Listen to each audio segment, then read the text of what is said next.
Yeah. This is the Legacy League. Tell me where your legacy be. Yeah. Hello, hello, hello. Welcome back to Week 6, Massachusetts Legacy Leagues. Playoffs quickly around the corner. We got a lot to talk about this week. A lot of exciting stuff to talk about. Matchups this week, we had a lot of big differences, but we had one close game. We'll start off first with here. We got the Reapers versus RI Wave. All right, first game, we got Reapers versus RI Wave. Reapers took this one 62-57, a 5-point game here. Kevin Views led the way for the Reapers, 19 points, 7 rebounds, 6 assists, kind of doing it all, looking like that MVP self we've been saying has probably been missing the last 2 weeks, but he definitely pushed his team this week. And basically everyone on the Reapers doing their stuff, defensively, offensively, everyone's showing up. Definitely a closer game than I thought it was going to be. For our Wave, Shaq Audrey was really the only one hitting on offense, 28 points. He led the way. Dom Langston had 11 points, 11 rebounds, 6 assists, kind of filling the stat sheet, but not enough. That fourth quarter kind of took them out. And they didn't have their main guy, Cody Crawford, which is kind of something to look at. You know, they lost their guy we were saying and was in the MVP talk a couple weeks ago. And it's still a 5-point game. Reapers one of the top teams. Kind of interesting talk. We can talk about that if we want. What I took away from this game is rebounding. Reapers just got everything. It was 42-29, so it wasn't even close. I think that's literally what won them this game, is just their rebounding and, of course, that Reapers defense we always talk about. I'll just start off quick.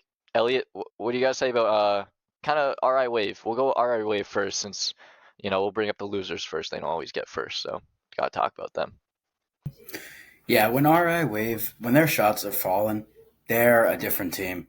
I don't want to say they're live by the three, die by the three, because I don't really think that's any team in this league. But they're so different when they're in that rhythm. And frankly, I think their ceiling is quite high from an offensive standpoint.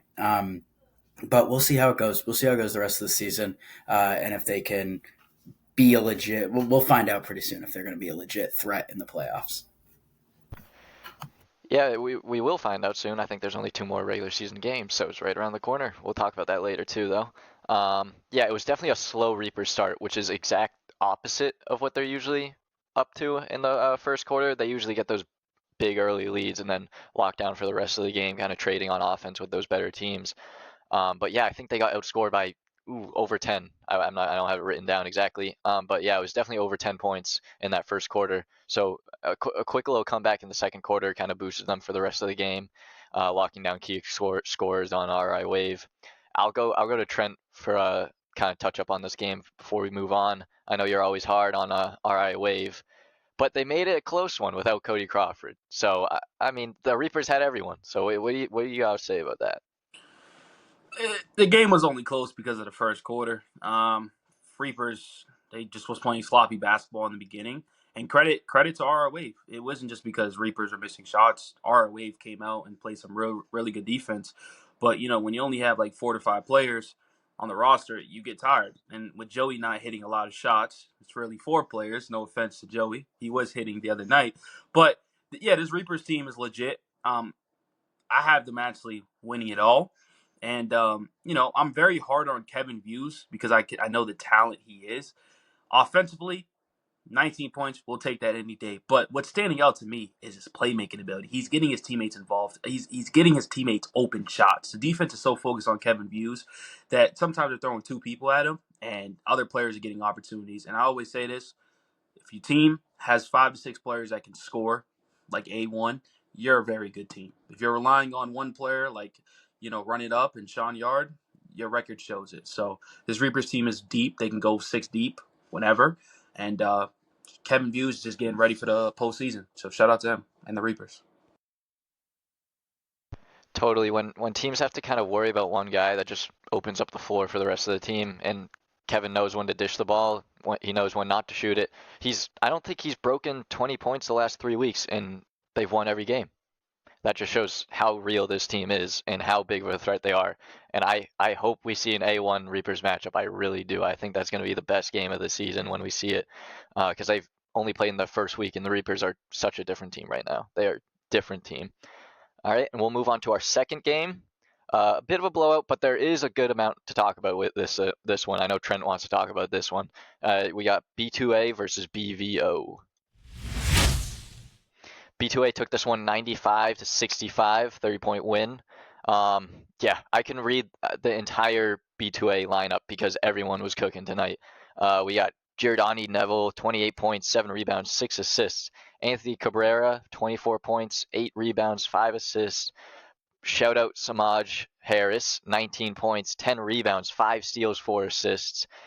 Daraj Devance doing it on the defensive end, 14 points too, 9 rebounds, 5 assists. Jakai Nelson averaging 16, he only put up 10, but he also was throwing down some highlight dunks in this game too. So everyone was cooking. That was their whole team I just read out. Not a bad player tonight. No one was off. Everything cooked for them. For BVO, Dante Weeks led them 18. I think he's led the last 2 or 3 games for them. He's kind of starting to catch some fire here. But yeah, we had Markel Wade getting 14, Casey Kendall getting 13, Nico Wright getting 12. For BVO, usually it's Nico and Markel kind of leading the way, and then there's kind of like a 6-point jump. So it's kind of cool to see a lot of these guys getting their shots up. And yeah, I can't speak on winning too much since my team hasn't done that, but they did get their win last week, and they weren't able to push it into this week. But I love to see the fight. This team, I love watching them because they want to win, and you always see them talking, even when they're down 20, 30, they're still talking about what they can do better. So it's always cool to see that. Yeah, we'll go right into Trent. I know you want to talk about P2A because you called some of these guys out, and they stepped up. Yeah, man. A lot of these players watch the post game, and they listen to me, man. I'm a coach for a reason, and this was an easier matchup for BTA, but sometimes you need these easier matchups to get your other players going. And if you guys didn't know, I called out Samaj Harris, and I called him out in a good way. Like, he just needs to be a player that needs to step up. And I talk to BTA frequently, and they say it too. And so they'll hype him up pretty much all game. Career high for the season for this year, 19 points, 9 for 16, very efficient. 5 steals, was active defensively. I'm super proud of them. Like I said, it was against one of the lower teams in BVO, but this can give him confidence for the rest of the season. And I think BTA is still missing 3 of their best players due to injuries and just other stuff. So if they get their players rolling, they're definitely one of those dark horse teams that can come out of nowhere. And the last thing I will say is too, like, if you notice, each week they have a different player that's leading the team in points. You know what I mean? It's not just always one player; it's different players. So I like this BTA team, and hopefully Samaj can carry that confidence over to a big game next week. I believe they play the Reapers. Yeah, you touched on it in the beginning, but I wanted to talk about quote unquote these easy games. Every game you gotta sweat a little to get a W, but um, what we can take from this quote unquote easy game is that we've got guys that aren't scoring in other games stepping up, showing that, hey, I can do this too. And that's exactly kind of what we want to see going into these bigger games, because anybody can have that night. And when you got guys that aren't scoring on these other closer games, it's great to kind of give them that boost of confidence that, like, hey, I'm here, I can do this. And Samaj, I think, was averaging 6 before this, and maybe 6 or 5, and dropping a double-double with 5 steals is a great thing to do when you're kind of on a team with so many guys that can do everything. You're showing that you belong there too. And I think everyone on this team is a great player. And yeah, defensively they've kind of come together. I know there was a struggle in the beginning of the season, but I think this defensively they are there. And yeah, I'll bring it to Burke, and we can kind of talk about B2A and what do they got to do to kind of push past a Reapers or a A1 that's like, you can either talk Reapers, that's a defensive hound right there, or A1 that's offensive. But B2A's increasing each week in efficiency defensively and offensively. And this is just like the most kind of growth we've seen from a team. So what do you think they got to do to beat one of those teams? Yeah, I think they need Mo Ashley to be there. I think he's a vital part of this team, and if they really want to beat one of those top two teams, A1 and the Reapers, they need him to be there. But they just play with such good continuity on both sides of the ball. Offensively, they get the shots that they want. They don't force anything. I mean, they shot 64% as a team this week, which is very good. They don't force a lot of threes because they don't need to. They'll drive. And defensively, they're all hounds. They all put in all the effort they can on defense. Like when one's not trying, they either sub them out or they yell at them. They really focus in on their defense. They had 11 steals, 4 blocks this week, 15 turnovers. So that definitely translates. The field goal percentage will translate. So I think they just need to play. They need to play really good basketball to beat one of those top two teams, but they can definitely get it done. Yeah, they just need to come with that intensity that we've seen from those closer games they've had, kind of translate that into playing. I know some of them get frustrated, but just take that out on the court when you're playing, put that into your drive, want the win. I know they're listening right now. Shout out all of them. They actually told me after my team lost to BVO by 5 points, they were bummed out. They were like, "Yeah, we got them next week. We got them for you." So shout out them. They got me this week. Yeah, and we'll I think we're playing them in the last game of the season, so we will see them soon. But we will move on from that game. We'll go on to our third game, and that is A1 versus Run It Up. A1 took this with a massive difference of 40 points. It was 105 to 65. And man, the two guards for A1, we could talk about them for a while. We got Darwin Perea, 45 points. Or 45 points, yeah. I think that might be, I don't know if that's the most this season. I think somebody dropped 50, but that is up there for sure. 8 rebounds from him, 9 assists, 6 steals, and only 1 turnover, 0 fouls. Come on, that's got to be the best game played all season from anyone. But that being said, Dante Rivera, 34 points, 5 rebounds, 6 assists, 6 steals as well, 2 turnovers. But come on, that's crazy. And then we got their big man having a big night. Felix Moore, 17 points, 7 rebounds. Kind of, letting Dante and Darwin kind of rest for a few plays there. Yeah, but they're doing it all. I can't even. We'll move on from them for a second. We'll get back to them. We got to talk about Sean Yard, 34 points. He continues his MVP level of play, being that most valuable player for a run up, showing why he's got to be there for them to even be close in these games, because this game was close for a little bit. I'm talking under 20. It wasn't a 40-point game the whole time. It was that dreaded fourth quarter that Run It Up just cannot figure out. We talk about it every time. I'm not going to hound them this week, but it was 33 to 12 in that fourth quarter. I think they kind of gave up a little. They got gassed. They knew they couldn't pull it out at the end, and they kind of just let it die. Yeah, I'll go back to Elliot if you want to kind of just touch up on this game, talk about those players. We'll talk about Dante and Darwin a little bit after. So if you want to talk about A1 kind of as a team, undefeated, they're the top dog, calling out other leagues. What do you guys say about them that hasn't been said? Go for it. That's a hard thing to do, but go for it. Well, it was a heck of a time to have Dante mic'd up, let me tell you. That was really cool. Just seeing the love for the game and the advice, whether a play goes right or wrong, and he's always got something to say to his teammates that encourages them to be better. And then for Darwin, I mean, he was mad that he wasn't mic'd up because he had maybe the best game he'll ever have in this league. And to top it all off, the cherry on top, he hit that half quarter at the end of the game. It's a special team. They're having a great season. They said last week, we think we are the best team across every league. Hard to argue that they didn't back up what they were saying with this performance. But man, they're fun to watch.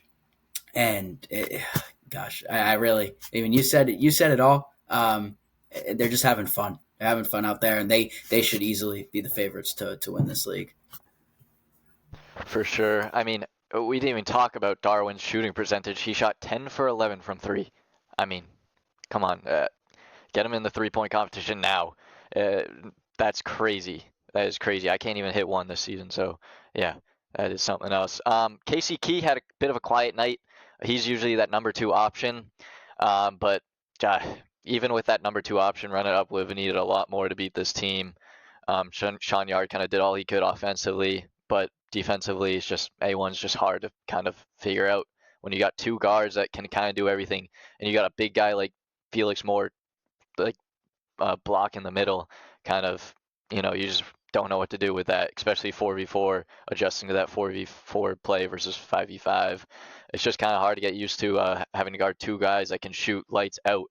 I mean, we didn't even talk. Dante Rivera only missed 2 shots. That's crazy. These guys are unstoppable right now, and I think we'll talk about it right here. I think Dante and Darwin are honestly in the top 5 or even top 3 for MVP talk right now, both of them, which is crazy because they are on the same team. And I know they love each other. They don't want to kind of compete against each other, but if one of these guys has a better game than the other these last 2 games, they're winning MVP. I gotta say it. That would be my vote. I mean, these guys are doing everything. Um, I'll go to you, Burke. We can kind of talk about that. Dante or Darwin? Who do you thought coming out on top of that team? Who would you give MVP of A1? We'll just talk about A1 right now. Who do you think can kind of get that MVP for this team? Man, it's so close. I mean, Dante's averaging 26, Darwin's averaging 25. You might lean Darwin because he's 30 of 50 on his threes this season, which is ridiculous. Um, I'm gonna go Dante because this is my first week watching A1, and every week I've just heard Dante, Dante, Dante, Dante. So if he's been the leader this season, I think he's going to continue averaging 25 plus per game. So I think you go with him. I mean, I don't even know, so I'm not going to even disagree with you there. Darwin is so efficient when he's on the court. He knows how to play basketball. You can tell, dude. He knows. He's been here before. He's played in these big games.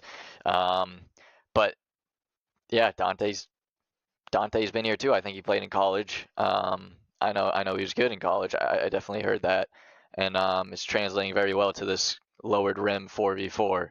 Um, I'll go to Trent before we move on from these guys. Do you want to kind of talk about Darwin since he picked Dante? Maybe I know maybe you were thinking Dante too, but you want to kind of talk about Darwin, kind of how his season is going and how he can kind of get that MVP for this team. We could speak about Darwin. I don't have either of them as my MVP, but I think it makes sense. Just for A1 though. Okay, yeah. I mean, what I will say is to have 225 plus scores on your team is like incredible. I mean, and then also shoot efficient from the 3-point line. People don't realize like the rim is lower, so that means it's kind of more harder for you to shoot. I feel like I've been a hooper. I'm not used to 8 foot. You know what I mean? And they go out there every single night. And they're not selfish at all. Like they're a brotherhood. They pull up together, they leave together. They've been plenty other stuff, and they just have the chemistry. And when you have the chemistry, these numbers are gonna the outcome. This is the outcome of it. So Darwin is fourth in points per game. He's also third in 3-point percentage for the league, shooting 60%, which is absolutely insane. And then also for assists, he has 32, which is third in the league. You know what I mean? So like he's for the top categories in assists, 3-point percentage, and points. He's all up there in top 5. So there's an argument for him too. And you would expect with a player that's averaging 20 plus points a game to assist to be low, but for him it's the same. He's getting points and getting his teammates involved. And the crazy thing is, they haven't had their big man in Manny Sanchez in a couple of weeks. So this A1 team is loaded, and either or, Darwin, Dante, they definitely deserve it for sure. Totally. I mean, and the rest of their team is good too.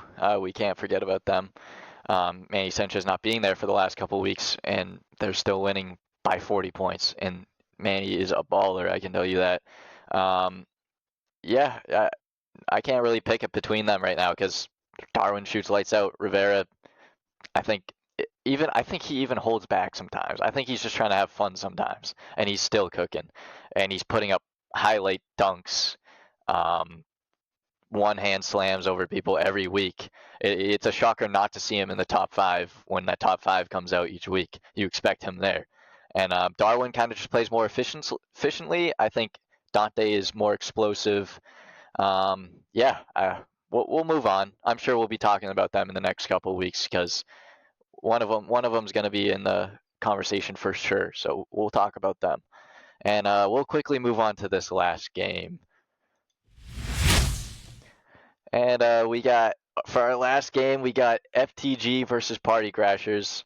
I'm not even gonna lie, forgot to write down the score. I probably didn't even want to see it. If I remember correctly, it was 105-61. I think that's what it was. Whatever it was not good for the Party Crashers. We had a small team this week. I'd like to say all my teammates were sick, but I think they just wanted to watch football. Yeah, they did not want to be there. So for the guys that showed up, thank you. It was a struggle. I know we were exhausted after that game. I went to bed and I was still like gasping for air, and I only put up like 6 points. Yeah, my big man Al, we call him Big Al, got 24 points, 9 rebounds. I think that's the most probably anyone scored on our team for a game. So shout out him. We have Boke shooting 15 points, 3 for 4 from 3. Eye on him for the 3-point contest. He almost won it last year. So keep an eye out for him. People call him Bird for a reason.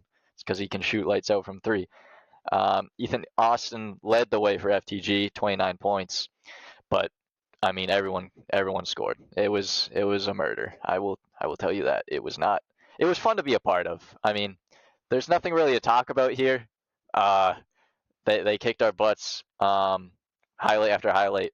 It was kind of just fun to watch it unfold. I knew everyone was having fun out there. I was having fun out there. Yeah, something to look at. Cole led the team last week, and this week he was their lowest scorer. So that just shows what this team is. They have 8, or I think their roster size is 8. They have 8 all-stars. Really, if you put 2 guys on, if you spread this team out throughout the league, these guys are all all-stars. Obviously, that's not going to happen because there's only so many all-stars we can make and pick from a single team. Not everyone gets that playing time with them too. Like Sebastian alone is significantly averaging less than he did in the summer, but he's an all-star 100%. Even if he doesn't get voted in, he's an all-star. We know he is. He can play like that. Yeah. If anybody wants to talk about this game, go for it. Trent. Yeah, something quick for FTG. This is about a bounce back win. We all know they lost last week. Ethan Austin wasn't very efficient, so with him coming back, shooting 59% from the field and dropping damn near 30, and all his other teammates getting involved because not Terrence Garrow, Sebastian, and players like Daquan, those are the players you expect to step up. And last week they didn't, so they came out. Play some good basketball. And also, I seen a highlight worthy play where Ethan Austin threw it behind his back, and I believe it was Durham that got the crazy dunk. So this was a much needed win and a bounce back game for Ethan Austin, I will say. No, definitely. There was Terrence Gallo. I mean, there's some nasty dunks from that game that I'm sure everyone will see on social media soon. There was one dunk he missed. Oh my God. Yeah, it's on my team, but if we got that posted, that would have gone viral. It was crazy. He almost jumped over my friend. Oh my God, it was crazy. Yeah, not a fun game to think about from a GM perspective. I hate to bring my guys into this league and get our butts kicked like that, but FTG, I love those guys. Those guys are good. We were out there laughing with them. It was just a fun game. Who doesn't love a little fun game? Lift the spirits of up for the new year early on. Yeah, I don't really know. Elliot, Burke, if you have anything to say, we can move on. Not too much to say about this one, but yeah, I don't want to talk about it either. Let's go. We'll move on. So I know we've been doing our award kind of talks. We've gone through Defensive Player of the Year. We went through MVP. We went through early champion picks. So I kind of want to go a little more fun route here, and I wanted to talk about your favorite player to watch. not necessarily a guy that's dropping 30 every game. I want someone that you like kind of see get the ball and you kind of sit up a little and you want to see do good. Just I can go first if you guys want to think about it for a little, but we'll talk about who we like to watch play. That's not saying we don't like to watch everyone, guys. Don't get butthurt if we don't pick you. All right, we have love for everyone here. If somebody wants to volunteer to go first, I can go first. Burke, you get it. Yeah, I'll go with Terrence Gallo. Every time he gets a ball, you're like, oh, he's gonna jump from the free throw line and dunk it. He's shooting 83% from the field. So he just he's like he's content with not being the number one, number two, number three guy, but when a team needs a spark or like the other team goes on a run and needs someone, like he comes down and makes a highlight play. So he's always enjoyable to watch. Yeah, I had him written down. I wrote down 3 players, so if you guys take my 3, that would be crazy. I don't think you're going to, but Terrence Gallo was one of my players, and I just wrote dunks, dunks, dunks for my reasoning. I mean, he can dunk on anybody. I really think if anybody were to stand under the rim and jump with him, he's gonna come out dunking. His head is above the rim when he jumps. It's crazy for being the smallest guy on the court a lot of the time, and he's still doing this. He's dunking. I've seen him. I'll shout him out. I've seen him dunk on a 10-foot. So, yeah, he can do this on and off these 8.5-foot courts, and I cannot wait for the dunk contest because he lost it last year to Ethan, and I think that was his first ever loss that I've seen.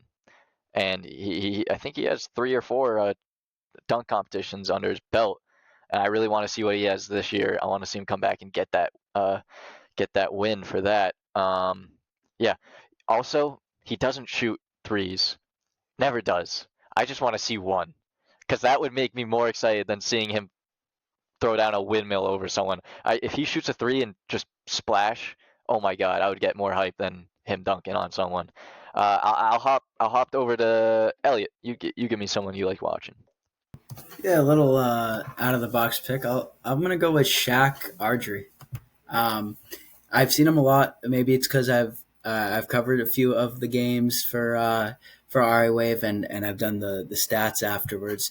But a lot of the time, I just like the versatility on this kid, whether it's in the paint or pulling up from long distance. I mean, I just love this game. I could watch him all day, all night. And he fills up the stat sheet mostly, but I don't know. It's something about the way that he can control the tempo and get to the spots he wants to get to, and just a good player, good overall player. And he's improved since last summer. He's having better stats in this season than he did last season. Shaq is definitely one of those players. I didn't have him written down, but he's just his play is so smooth. Like every time I watch him play, and I'm just sitting there and like that Paul George music, the edit, you know what I'm talking about. You see on TikTok or social media, that music's playing in my head as he's hooping. I was gonna say Melo. Melo, yeah, Melo. Paul George, he's got a clean play style, and it's definitely fun to watch, especially when he's doing better than he did last year. Everyone likes to see somebody do better. Trent, you ready? You wanna give us someone? Yeah. Simple answer right here, and I'm probably being biased, but big fan of him. I just like watching Sean Yard play, man. I mean, he's a bucket getter. He's leading the league in points, shooting 50% from the 3-point line. I love it. I mean, I call him the Jokic of this league. You take Sean Yard out to run it up, they might be worse than the Party Crashers. So I'm just saying, man. I really like just watching Sean Yard play, man. Even with him losing, he's just a certified bucket. Oh yeah, Sean Yard. I mean, up there, definitely MVP conversation. We've talked about him plenty. I think he's averaging 30 still. Yeah. Who doesn't like seeing buckets? Come on, that's what we're here for. I'll go through my players. I wrote down Dante Rivera, easy pick, but dude, some of the dunks he's been throwing down, it's always one-handers too, and those are the most fun. Those are always the best ones online. Those always get the most clicks and views and likes. And yeah, his dunks are vicious, but he's also just fun to watch when he doesn't have the ball. Elliot, you can talk on this if you want, but you already did actually, so we don't have to talk about it. But when he's on the court, he's communicating. He's talking with his team, and he's just like having fun out there. We had him mic'd up for a reason, because we know he's going to play well and he's going to talk, and that's just something I look for in a player that I want to watch.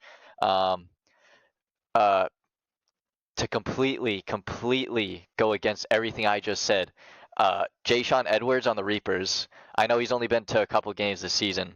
He doesn't talk, and that's also why I like him, because he's just silent. He doesn't talk to the refs. He doesn't trash talk the other teams. He's kind of like Kawhi. That's why everyone likes Kawhi, because he's quiet and kind of goes with the flow. But Jaysean having a quieter season, they're winning. He doesn't need to be doing what he did in the summer. But he was an all-star in the summer, and he was my favorite player to watch last season.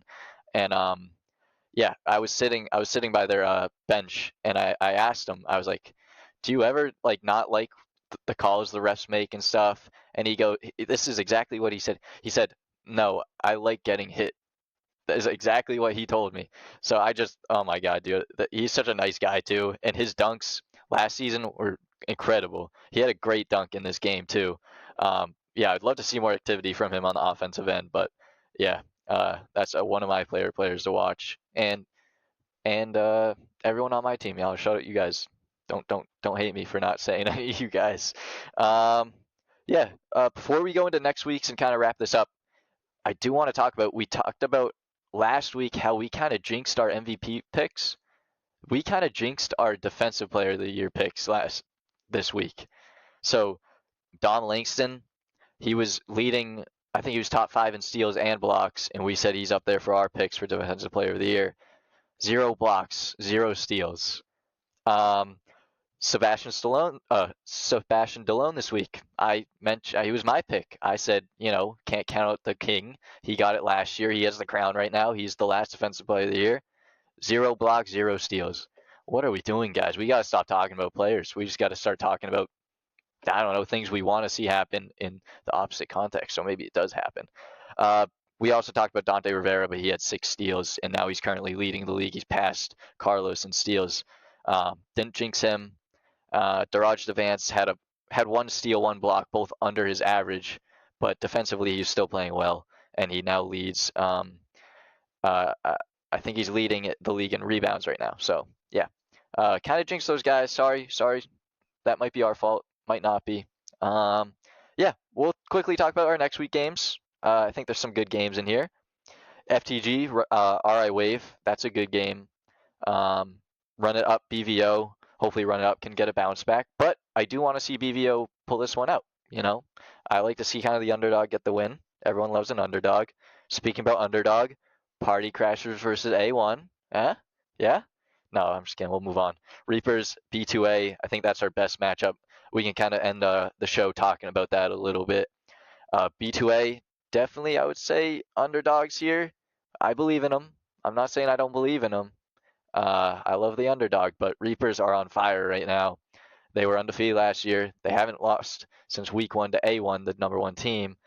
I'll go right to Burke. B2A. How do they get this W? I know we kind of talked about it earlier, but let's talk about it again. Yeah, I mean, I think they can score the ball. They got enough scores. I think it's just about them settling in and locking in on the defensive end. It's a tough matchup. It's probably the toughest matchup you can get. So I think if they just play great defense, it'll give them a shot. Definitely an out bounce to Elliot. Reapers, how do they shut down B2A? They got to shut down everyone. Everyone's scoring. So how do you do that? Yeah, it starts with a willingness to defend. And I've talked to Kevin. As willing of a scorer as he is, I think he's got to lock in a little bit more on the defensive side. And even if that's not necessarily him 24/7, he's got to get his team in that mindset. That's the big thing. And by the way, if y'all Party Crashers beat A1, I will buy every single guy on that team a Legacy Leagues sweatshirt. That is my gamble right there. My God. Wow, that is... We talked about it before the show. Oh my God, yeah. Motivation. We'll go out there. We'll have some fun. That's what I'll tell you. I'll promise you we'll have some fun. Yeah.